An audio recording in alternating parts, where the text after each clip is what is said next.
성경 말씀 봅시다. 열왕기하 14장 1절부터 14절까지 교독하겠습니다. 1절에 이스라엘 왕 요아스의 아들 요아스 2년에 유다 왕 요아스의 아들 아마샤가 왕이 되니 위에 나갈 때 나이 25세라 예루살렘에서 29년을 치리하니라. 그 모실 이름은 여호와니라. 예루살렘 사람이라. 아마샤가 여호와 보시기에 정직히 행하였으나 그 조상 다윗과는 같지 아니하였으며 그 부친 요아스의 행한 대로 다 행하였어도 상당을 제하지 아니하였으므로 백성이 오히려 상당에서 제사를 드리며 운영하였더라. 나라가 그 손에 굳게 섬에 그 부왕을 죽인 신복들을 죽였으나 왕을 죽인 자의 자녀들은 죽이지 아니하였으니 이는 모세의 율법책에 기록된 대로 하니라. 오 여호와께서 명하여 이르시기를 자녀를 위하여 아버지를 죽이지 말 것이요 아비를 위하여 자녀를 죽이지 말 것이라. 오직 사람마다 자기의 죄로 인하여 죽을 것이니라 하셨더라. 아마샤가 영곡에서 에돔 사람 1만을 죽이고 또 셀라를 쳐서 취하고 이름을 욕되리라 하였더니 오늘까지 그러하니라. 아마사가 이르되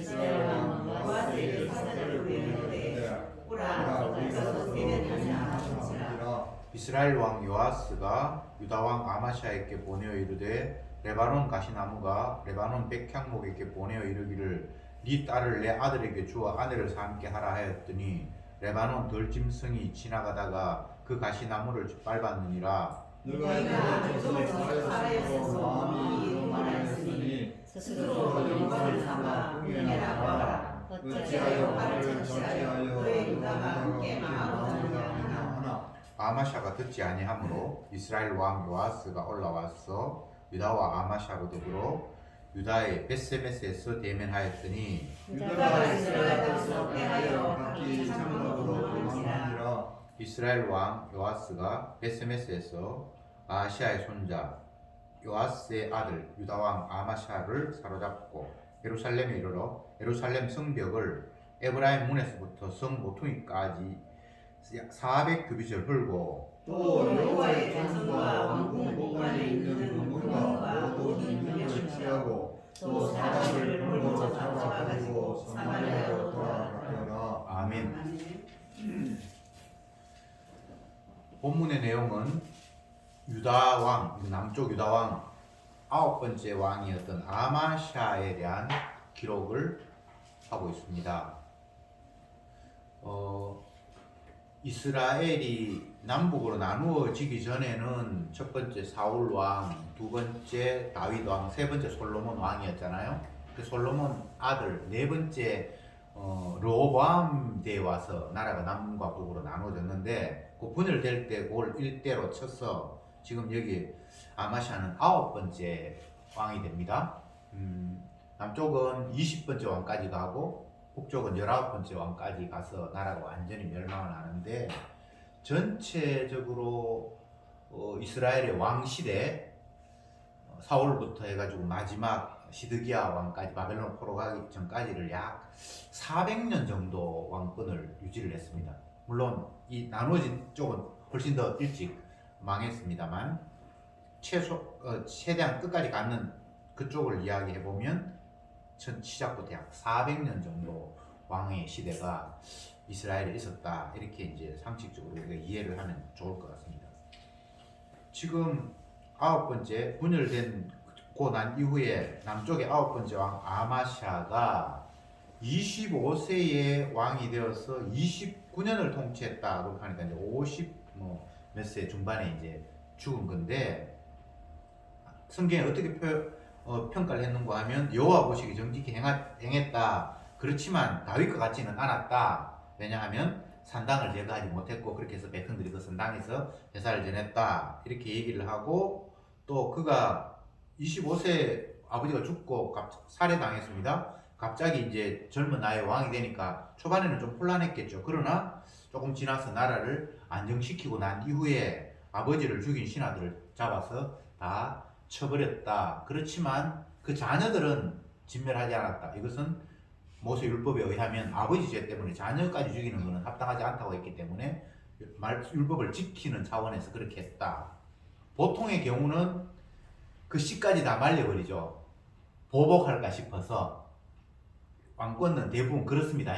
뭔가를 반역을 일으켰을 때에 우리나라도 보면 뭐 삼족을 멸한다 뭐 이런 이유가 있는데 기록이 있는데 그것은 조그마한 불씨라도 남기면 다시 보복할까 싶어서 아예 씨를 말리는 게 이제 권력자들의 모습인데 이 왕은 아마샤는 아버지를 죽인 그 신하들만 죽이고 그 자녀들은 살려두었다. 왜 하나님의 말씀에 근거해서 율법을 지키려고 그렇게 했다. 이런 이야기가 나오고 에돔과 전쟁에서 승리를 해서 에돔 땅 일부를 빼앗았다. 그래서 그것이 대대로 이스라엘 땅이 되었다. 그렇게 하고 그 이후에 북쪽 왕 요아스에게 선전포고를 하고 우리가 대면하자. 나한테 무릎 꿇든지 이렇게 하니까 그 북쪽 왕이 까불지 마라. 네가 조그만한 에돔 뭐 좀 점령했다고 감히 우리한테 까불어 이렇게 하면서 한판 붙어서 그때는 유다가 졌다. 이렇게 이제 이야기를 하고 유다의 성벽 가운데서 약 400규빗 밑으로 이야기하면 한 200m 성이 무너지고 성전에 있는 금은 보물을 그한테 빼앗기고 또 귀족들도 볼모로 잡아갔다. 이렇게 기록이 된 것이 오늘 본문의 내용입니다. 남쪽이든 북쪽이든 그 왕이라는 존재를 과연 하나님이 어떻게 인정하실까?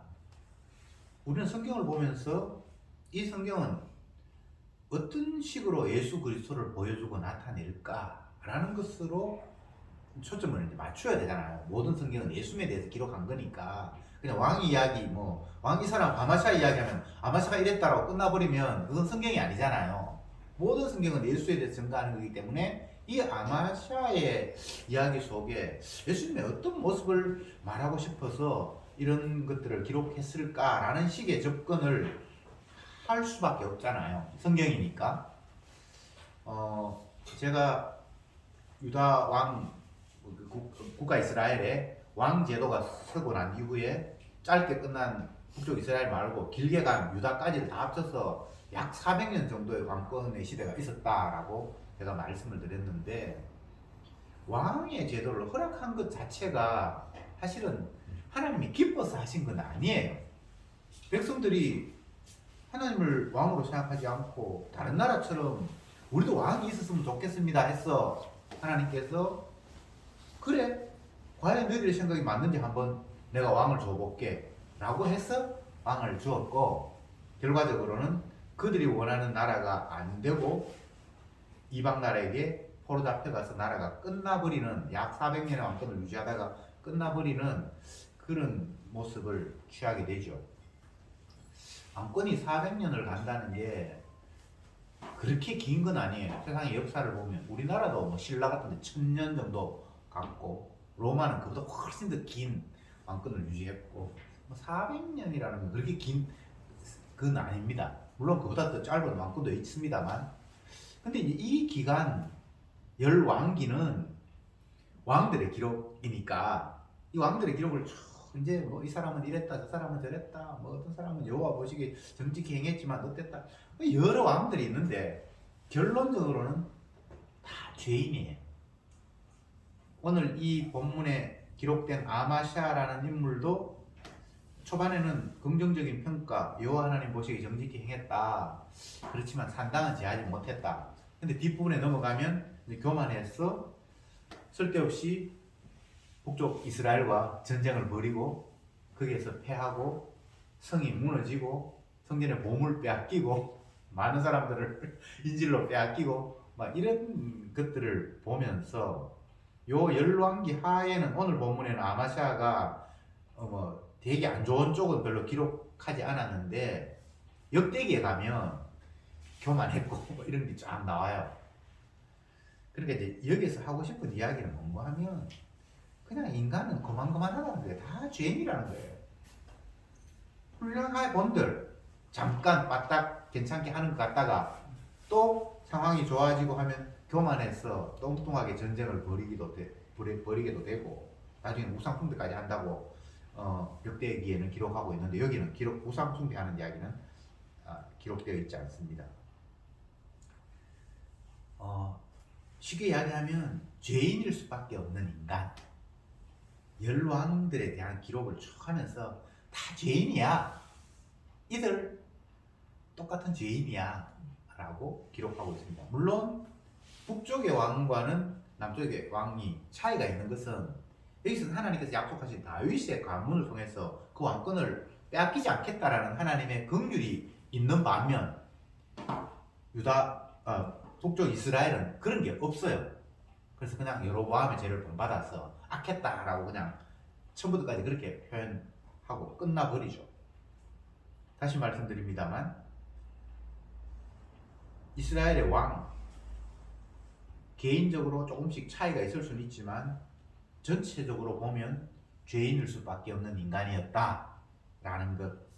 그리고 좀 뭔가 형통하고 잘 될 때에는 막 신앙이 되기 좋은 것 같지만 결국은 그것 때문에 교만에 빠지고 또 어려운 일을 닥치게 되면 눈에 보이는 것들, 땅에 있는 것들을 의지하면서 보이지 않는 하나님을 떠나버리는 그런 나약한 모습, 그것들이 인간들의 모습이다 라는 것을 고발해주고 있습니다.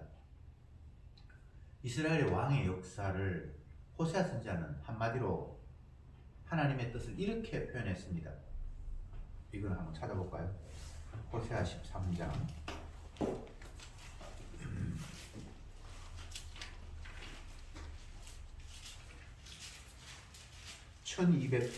1268페이지 호세아 13장 11절을 우리가 같이 한번 읽어볼까요? 11절 같이 한번 시작. 내가 분노함으로 네게 왕을 주고 진노함으로 패하였노라.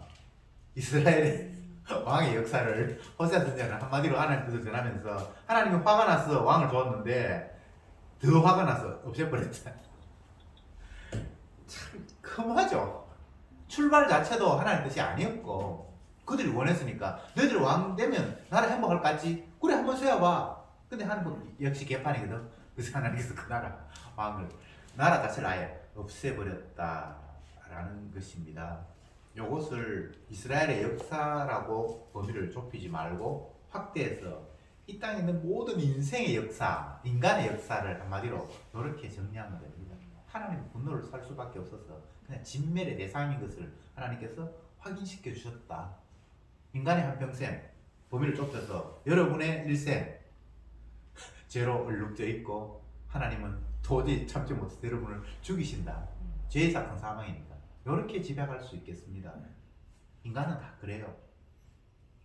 지난주까지 저희들이 10편 설교 시간에 90편 봤는데 모세가 하나님은 그렇게 표현하잖아요. 인생과 하나님의 관계를 보면서 우리는 일생을 주님의 진노 가운데 산다. 그거 이스라엘의 역사고 그걸 넓히면 인류의 역사고. 그런데 이런 은혜적인 관점이 아닌 사람 중심, 인간 중심으로 바라보면 나름대로 뭔가 의미도 있고 보람도 있는 것 같고 뭐 사람이 대단한 것 같은 생각도 없지 않아 들죠. 바벨탑을 쌓아놓고 스스로 찬양하고 금축물을 쌓아놓고 우리가 이렇게 대단하구나. 요즘 같으면 로켓을 지구 바깥 다른 위성까지 쏘아 올려놓고 와 역시 인류는 대단해 이런 식의 모습. 그러나 그거 다 마귀 시각입니다. 하나님의 관점에서 볼 때는 모세의 표현처럼 일생을 주님의 분노 가운데 살다가 주님 앞에 진노받아서 끝나는 그런 존재가 저와 여러분들입니다. 분노함으로 진노함으로 분노함으로 왕을 놓는데 진노함으로 왕을 패했다. 이런 그 한마디 표현들이 얼마나 참 우리의 모습들을 적나라하게 정확하게 표현해 주는가. 정말 섬찟할 만큼 그 한마디들이 무서워요. 인간은 이 이상도 이하도 아닙니다. 그냥 요 정도예요. 하나님의 진노의 대상. 평생을 주님 앞에 환하게 하는 일 하다가 주님의 화에 의해서 멸망해야 될 인생. 모든 사람이 죄를 범하였음에 하나님의 영광에 이르지 못한다. 로마서의 표현. 그게 뭐 대단한 문장이 아닌 것 같은데, 굉장히 짧은 것 같은데 인생을 하나님 앞에서 정확하게 표현해 줍니다. 모든 사람이 죄를 범했대요. 의인은 없대요. 죄를 깨닫는 자도 없고 하나님을 찾는 자도 없고 한 가지로 다 그릇 행하여 각기 제 길로 갔대요. 내가 나를 제대로 파악하지 못한다면 하나님이 우리를 파악하신 그 관점을 받아들여야 되잖아. 근데 마귀는 선악과 따먹은 우리를 계속해서 부추깁니다. 너 대단한 존재다 하면 얼마든지 지금보다는 더 개선될 수 있다. 그런 쪽으로. 어제 모처럼 영화를 봤는데 그 영화를 보면서 제가 이제 많은 걸 생각을 했어요. 집사람은 콕콕 찌르면서 야 진짜 재미없다고 막 그러고, 저는 억지로 이제 재미도 찾고 의미도 찾으려고 이제 굉장히 애를 썼어요. 어떤 내용인가 하면 뮤지컬 영화인데 그 요즘 때 막 고등학생 좀 됐나? 뭐 중학생인지 모르겠어요. 하여튼 고등학생 좀 된 아이가 그 정신과 진료를 받고 스스로 이제 자존감이 없어서 남들 앞에 뭐 움츠리고 하는 이런 성격이어서 정신과 치료를 받는데 이제 의사가 하는 이야기가 너 이제 내일이면 더 나아질 수 있어, 훌륭할 수 있어 라고 스스로 자신에게 자신의 미래에 대해서 편지를 쓰라고 그래서 제목이 뭐 디어 에반 헨스라고 뭐 그 사람이 자기에게 자기 편지를 쓰는 거예요. 그래서 오늘보다 내일은 더 나을 수 있어, 뭐 밝은 태양 앞에 내가 설 수 있어, 뭐 그런 내용인데 제가 이제 그 영화를 보면서 그 영화 만든 사람이 뭐 맘마미아도 만들고 유명한 감독이라고 그래요. 뮤지컬 영화로. 네. 그런데 정말 철저한 휴머니스트의 끝판왕이구나 이런 생각을 했어요. 끝없이 인간에게 할 수 있어 하면 돼, 지금은 네가 이 정도 모습이지만 내일은 더 나을 수 있어 라는 걸 막 끝까지 밀어붙이는 그런 내용. 제가 그걸 보면서 참 선악과 따먹은 인간은 저 수준을 벗어날 수 없구나. 그걸 제대로 표현하면 박수를 받고 제대로 표현 못하면 에이 이 정도야? 라고 평가해 버리는 이 세상의 기준. 그런데 성경을 보면 전혀 다르게 인간을 평가하고 있죠. 안 돼. 너희들은 은혜 받은 사람의 모습이 그렇잖아요. 하나님의 관점에서 자기를 봤을 때 그렇잖아요. 대표적으로 모세는 모친이 죄중의 상태에서 나한테는 죄밖에 안 나옵니다. 그냥 그렇게 한마디로 정리를 하잖아요. 바울 같은 사람은 내가 죄인 중에 개수다. 이사야는 화로다 나의 망하게 되었구나. 그 사람들이 세상 사람들의 수준의 관점에서 봤을 때 모자라는 사람들이 아니잖아요. 훌륭하고 대단한 사람들이잖아요. 그런데 주님의 빛 앞에서 자기 자신을 견주어 보았을 때 자기 꼬라지가 그렇다라는 걸 정확하게 지적하잖아요. 제가 아마샤 왕 이야기를 하면서 뭐 다른 이야기를 많이 지금 펼친 것 같은데 다른 이야기가 아니에요. 이스라엘의 10왕들 한 사람 한 사람들의 모습, 그냥 죄인이라는 거예요. 주님의 용서가 없으면 이들에게는 희망이 없다는 거예요. 아무리 길게 그들의 일대기를 나열해 본들 모세의 편으로 이야기하면 일평생 주님 앞에 진노의 삶을 살았다라는 그 외에 다른 평가가 나올 수가 없는 거예요. 근데 우리는 자꾸 여기에서 이게 잘한 거 있네 라고 긍정적인 면을 뽑아내고 싶잖아요. 왜? 여기 나오는 사람이나 나나 똑같은 인간이니까. 내가 너무 초라하게 끝나버린다고 결론 나면 용기도 안 나고 힘도 안 나고 힘 빠지고 내가 너무 불쌍하잖아요. 그러니까 뭔가 가능성을 자꾸 찾고 싶은 거예요. 근데 인간 스스로의 가능성을 찾으면 그건 마귀의 유혹이에요. 인간에게는 가능성이 없습니다. 그래서 복음서에는 사람으로서는 할 수 없으리라고 딱 못을 박아요. 그렇게 깨닫는 게 은혜예요. 안 됩니다. 열심히 해도 안 됩니다. 히스기야 왕, 그 사람이 앞부분에 굉장히 하나님 뜻대로 살려고 애를 쓰고 했어요. 근데 하나님께서 그 생명이 이제 너 끝난다 라고 선자를 찾아가서 너 죽으니까 빨리 신변 정리해라. 요즘 말하면 유서 쓰든지 아들한테 뭐 유산 물려주든지 정리해라. 그렇게 선언을 했을 때에 히스기야가 성전에 가서 하나님 옆에 애통해하면서 하나님, 내가 지금 나이가 몇 살 됐는데 벌써 끝나야 됩니까? 그때 나이가 얼마 안 되거든요. 그리고 그동안 하나님을 위해서 힘써서 일했던 것도 있었고, 그래서 제발 저를 좀 불쌍히 여기십시오. 그러니까 다시 선자를 보내서 하나님이 그 생명 15년 연장시켜준다라고 선포했어요. 신이 났죠. 내일 보자 죽을 건데 15년이나 연장이 됐으니 뭐 그거 대단한 거잖아요. 요즘 직장생활 하는 사람들이 정년 짧다고 안간힘을 쓰고 1년 더 늘리고 2년 늘리고 하는데 생명 끝나는데 15년 더 연장됐으니까 어마어마한 일이죠. 근데 그 15년의 남은 생애가 어떤 겁니까? 죄 짓는 걸로 끝난다고 성경이 기록하고 있어요. 그런 기록들을 우리가 그냥 스쳐 지나가면 안 돼요. 이게 인간의 한계라는 거예요. 너희들 하루 더 살아봐야 죄 더 짓는 거 말고는 할 수 있는 게 없어. 그 히스기야만의 이야기가 아니에요. 인간의 이야기예요. 우리의 이야기고 나의 이야기예요. 죄인일 수밖에 없는 인간. 그래서 조금 뭔가 일이 잘 될 것 같으면 스스로 교만에 빠져서 점점 더 높은 신의 자리로 올라가지요. 목이 곧고. 그러나 또 어려움이 있으면 신앙생활이 뭐고 온데간데 없고 보이는 것만 의지하고 손에 잡히는 것만 기대를 하게 돼요. 안 보이는 하나님은 아예 떠나버려요. 그게 인간이라고 주님이 이 왕들의 기록을 통해서 계속해서 우리에게 확인 또 확인 또 확인시키고 있습니다. 그리고 범위를 좁혀서 이게 바로 네 모습이야 라고 말씀을 하십니다.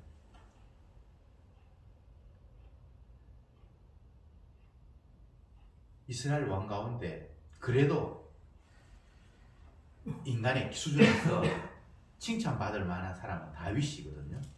근데 하나님이 칭찬하려고 하면 네 조상 다윗과 같다 이런 식의 표현을 쓰는 게 최상급이에요.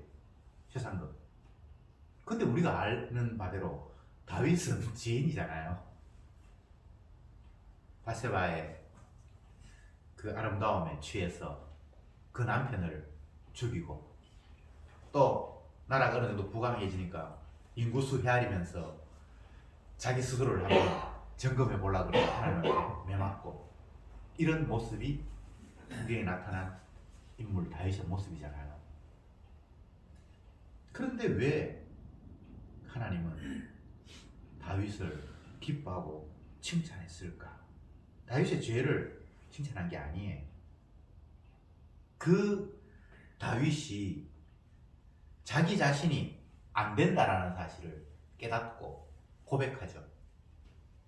하나님이 기뻐하시는 것은 내가 제사를 드리거나 번제를 드리거나 희생을 해서 하나님이 기뻐하는 것이 아니라 진짜 하나님 받으시는 것은 상한 심령이다. 이런 놀라운 고백을 하죠. 그렇게 지가 죄인이어서 누군가 나를 대신하지 않으면 내 허물을 덮기 위해서 희생 제물이 죽지 않으면 나에게는 소망이 없는 이런 완악한 죄인입니다라는 고백을 할 때에 하나님께서 그것을 기뻐하시는 거예요. 상한 심령된 그를 기뻐하시는 거예요. 이것을 신약으로 이야기하면 죄인을 부르러 오신 예수님이 세리나 창기들이 나는 죄인입니다. 나를 떠나소서라는 이 고백을 기뻐하시는 거예요. 훌륭해서가 아닙니다. 그런데 인간들은 이 하나님의 의중을 파악하지 못하고 도토리 키재기 하듯이 너는 이런 흠이 있잖아. 나 이거 안 했어. 그러니까 난 훌륭해. 복 받아야 돼. 하나님 나 잘했지요? 애들 사진 찍으면 손가락으로 V자 그리면서 막 이렇게 재듯이 우리가 하나님 앞에 그 모습을 취하는 것 같아요.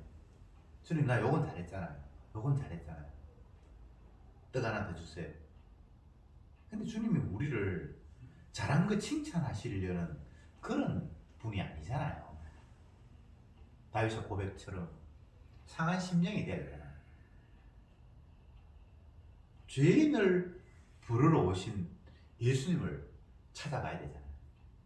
그래서 내가 죄인됨을 고백해야 되잖아요. 하나님의 의중과 인간이 생각하는 것이 달라도 너무 달라요. 왜? 선악과 따먹기 때문에. 지가 스스로 신이 되었기 때문에, 물론 신이 된 건 아닌데 신이 된 것처럼 착각하기 때문에 내 영광, 내 만족, 내 기쁨이 없으면 안 된다고 생각하는 거예요. 왜? 신이니까. 신은 초라하면 안 되잖아요. 신이 누구의 세력을 두려워하거나 누구 밑에 굽히거나 그러면 그게 신이 아니잖아요. 우리는 선악과 따먹기면 나도 모르게 그게 탁 장착돼 있어요. 남이 나를 무시하고 짓밟으면 그걸 당연하게 받아들이는 인간은 아무도 없습니다. 그게 선악과 따먹었다는 증거예요. 나 안 따먹었는데 아무리 이야기를 해도 내가 무시당하면 발칵 화를 내요. 반대로 내가 점점 더 위에 올라가고 남들이 내 발 밑에 머리 숙이면 너무나 유쾌해요. 이거 벗어날 인간은 없습니다. 그래서 세상 권력에서도 적을 무너뜨릴 때 이런 지혜를 이용하는 사람이 많아요. 상대를 점점 더 띄워주고 굉장히 괜찮은 그 사람처럼 붕 띄워놓고 결국은 그 사람이 멸망하게 만드는 이런 역사를 또 우리는 보게 되죠. 이러나 저러나 인간은 선악과 따먹어서 스스로 신이 된 양 착각하면서 살아갑니다. 그런데 정작 천지 만물을 지으신 여호와 하나님은 한 분이시잖아요. 우리도 신이고 그분도 신이고 그러면 말이 안 되잖아요. 구약 성경을 보면 인간들의 의식 구조에는 자기가 속해 있는 그 무리의 신이 있고 상대가 이 지역에 있는 신이 있고 이렇게 생각해요. 이스라엘의 신은 여호와, 애굽의 신은 바알, 이쪽의 신은 아세라, 이런 식으로 각자의 자기의 신이 있다고 생각을 하는 거예요. 그게 스스로 신이 된 자기의 모습이에요. 근데 신은 없어요, 이 땅에. 그리고 인간이 생각하는 신은 신이 아니라 자기의 확대예요. 자기가 기대하는 것에 대한 어떤 글쎄 집대성이에요. 내가 신을 만드는 거예요. 그래서 인간들의 수준에서도 원숭이의 신은 원숭이를 닮았고 코끼리의 신은 코끼리를 닮았다라는 이런 기록이 있어요. 그렇지, 그거 말고는 다른 게 없는데요. 뭐 인간이 생각하는 천국은 이 땅의 한 모양이지 그렇잖아요. 우리는 이거 말고는 알 수가 없으니까. 그래서 천국에는 뭐 맨션이 있고 빌라가 있고 뭐 이런 식의 아이디어를 떠올릴 수밖에 없잖아요. 보석이 뭐 금으로 장식되어 있고 이런 거 말고는 다른 게 할 수가 없잖아요. 그래서 그거는 가짜가 될 수밖에 없잖아요. 왜 우리는 죄인일 수밖에 없고 내 스스로의 능력을, 나의 한계를, 나의 울타리를 벗어날 수 없는가를 하나님은 선지자를 통해서, 오늘 이야기하면 계시의 말씀을 통해서 우리에게 너무도 분명히 일러주고 있습니다. 이 세상은 나를 위한 세상이 아니에요. 피조물을 위한 세상이 아니라 만드신 그분을 위한 세상이에요. 그분이 자기 영광을 위해서 만들었으니까요. 피조물마저도 하나님을 영화롭게 하기 위한 이게 설치물들이에요. 하나님이 이스라엘을 만들었는데 그 이스라엘을 만든 이유가 이 백성은 내가 나의 영광을 위해서 지었나니 나를 찬송하게 하려 함이니라. 그게 정확한 표현이잖아요. 근데 이스라엘 자체가 나 왜 이렇게 힘듭니까? 불행합니까? 이런 말 하면 안 돼요. 어떤 환경에 처하든지 주님이 영광을 받고 찬양을 받는다면 그럼 그냥 아멘 하면 되는 거예요. 이게 신앙인의 고백이에요. 바울이 그리스도 예수 안에서 우리는 성도는 예만 된다. 아니오는 있을 수 없다. 이게 그런 관점이잖아요. 몸에 가시가 있어. 쉽게 이야기하면 고통스러운 질병이 있어. 바울에게 주님 복음 전하는데 이거 너무 방해됩니다. 건강하게 복음 전했으면 좋겠습니다. 있을 수 있는 이야기냐. 우리 관점에서는 충분히 기도할 수 있는 내용이잖아요. 그럼 주님 뭐라고 응답합니까? 네가 네 몸에 그게 있는 게 유익하다. 약한 데서 주의 능력이 나타나야 주님이 더욱더 대단한 사람으로 비춰지니까 내가 너를 약한 자로 만들어놨고 그 가운데서 그 약한 자에서 어떻게 저렇게 나오지? 이건 인간이 하는 게 아니야. 주님께서 하신 거 맞네. 라고 주님 영광을 받으시니까 너는 그게 있는 게 유익하다는 거예요. 그럴 때 다윗이 깨닫잖아. 바울이 깨닫잖아요. 내 편리한 대로가 중요한 것이 아니라 주님 영광 받으시면 되지. 그래서 그리스도 예수 안에서 성도는 모두가 다 예만 된다. 아니오는 있을 수가 없다라는 이런 고백을 할 수 있었던 겁니다. 누구 중심이냐에 따라서 관점이 달라지잖아요. 예수님의 중심의 관점에서 보면 내가 힘들다, 어렵다, 잘났다 이거는 큰 의미가 없어요. 그래서 풍부에 처할 줄도 알고 빈곤에 처할 줄도 알고 내가 일체의 비결을 배웠다. 이런 고백을 하잖아요. 형통한 날에는 기뻐하고 공고한 날에는 생각하라. 잠언에 그런 표현이 있습니다. 기뻐한다, 생각한다. 이것이 표현이 전혀 다른 것 같은데 결론적으로 보면 다 주님을 향하고 있습니다.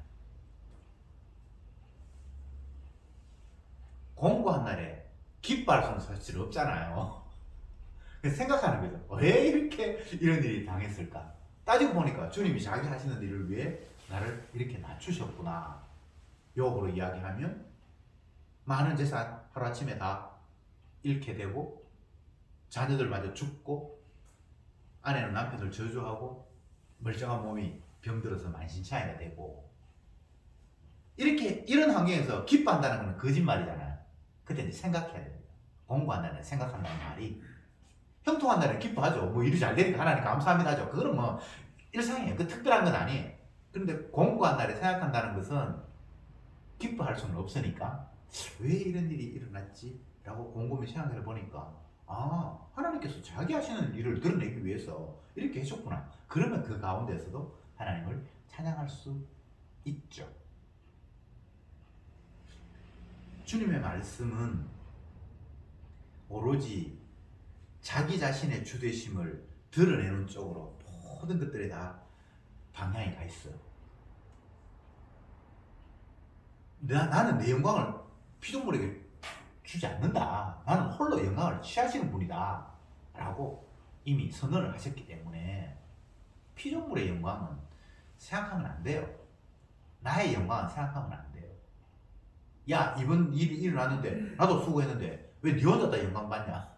인간들끼리 날마다 그 공로 싸움 벌어지죠.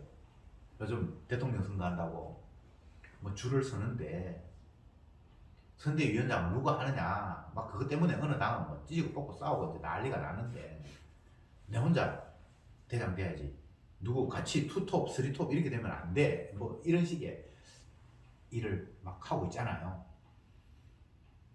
결국은 수고하고 결과가 주어졌을 때에 내가 가장 많이 수고했어. 그러니까 나는 괜찮은 자리 차지해야 돼라는 이런 미래까지를 다 계산하고 서로 자리 다툼을 하고 있는 거거든요. 그게 선악과 따먹은 인간의 적나라한 모습이죠. 그 주님은 뭐라고 이야기합니까? 영광은 나만 받아야지. 왜 피조물이 네가 영광을 받아? 그렇게 말씀하셨잖아요. 피조물에게는 영광이 없어요. 창조주를 영화롭게 할 때에 주님께서 주시는 참 평안을 누리는 거예요. 평안이라는 것은 내 환경이, 내 조건이 최상의 조건이 되거나 가장 높은 자리에 올라가는 그런 것들을 이야기하는 게 아니에요. 그리고 모든 물질이 나에게 완벽하게 갖추어져서 나에게 결핍이 없다라는 그런 개념도 아니에요.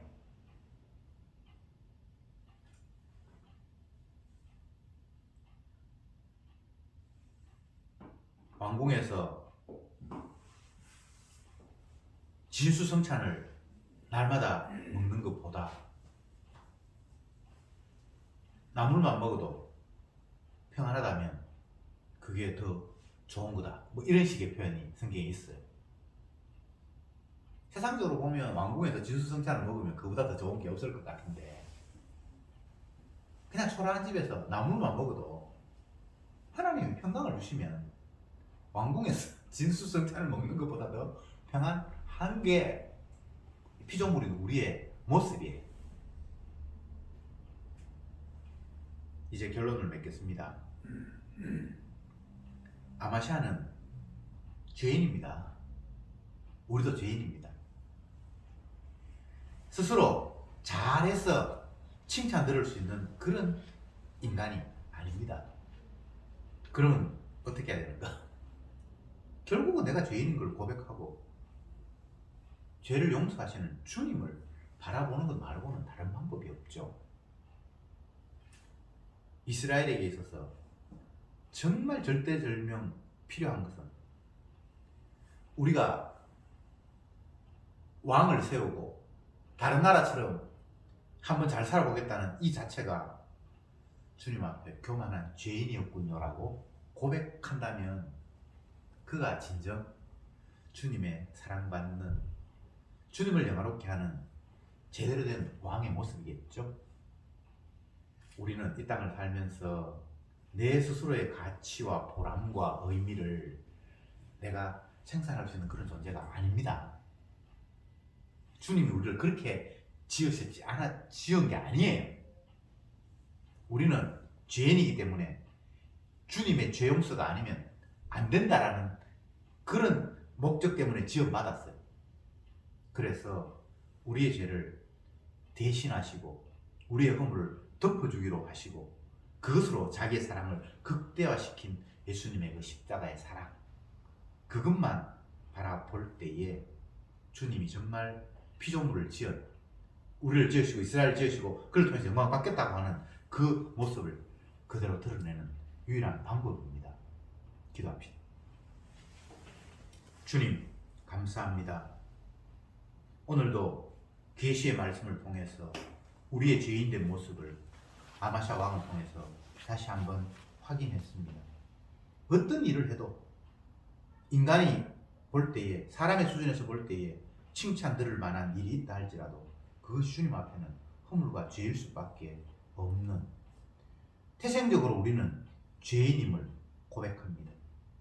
그래서 죄를 용서하시기 위해 이 땅에 오신 예수님, 그리고 그 뜻을 이루기 위해서 십자가에서 대속의 피를 흘리신 그 사랑, 그것 드러내기 위해 우리를 죄인으로 만들으셨사오니 날마다 우리의 삶의 현장 속에서 나의 허물을 깨닫고 우리의 허물을 덮기 위해 십자가 지신 예수님의 그 사랑만 바라보며 찬양하는 저들이 되게 하옵소서.